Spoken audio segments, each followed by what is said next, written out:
العميل عايز ايه؟ ضيفي النهارده شخص مميز جدا. أنا محمد النجار.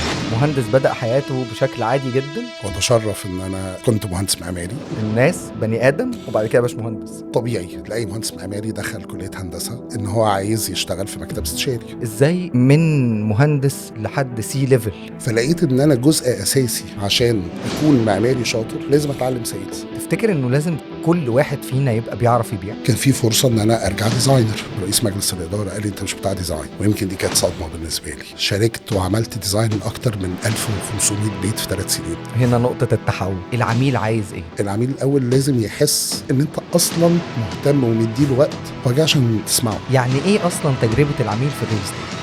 الكاستمر اكسبيرينس اباوت فيلينجز، مشاعر. احنا الدي ان ايه بتاع الكاستمر اكسبيرينس موجود في مصر عندنا باي نيتشر. انك بتطرح فكرة جديدة للماركت ما كانش موجودة اصلا، وهنا كانت نقطة التحول التانية الكبيره. كان عميل جاي للشركه دخل بمشكله كبيره جدا، المشكله حرفيا ملهاش حل. احنا ممكن نعلم الشباب الصغيرين بس ازاي هاو تو دو ذس. ان انت تكسب على طول دي عيب مش ميزه. لو جات لك الفرصه ان انت تتعلم من خطأك اتعلم. يعني ايه انضباط والتزام بالنسبه لمحمد النجار؟ لما اروح في مكان واحس ان انا ليا فاليو، انا لوحدي هروح المكان ده تاني مره واثنين وثلاثه وعشرة. احنا ممكن نحجز في الاهلي سبوره. ودي كانت بقى تجربه عظيمه جدا جدا جدا. شكرا لحضرتك انك بسطت الفكره بالشكل ده.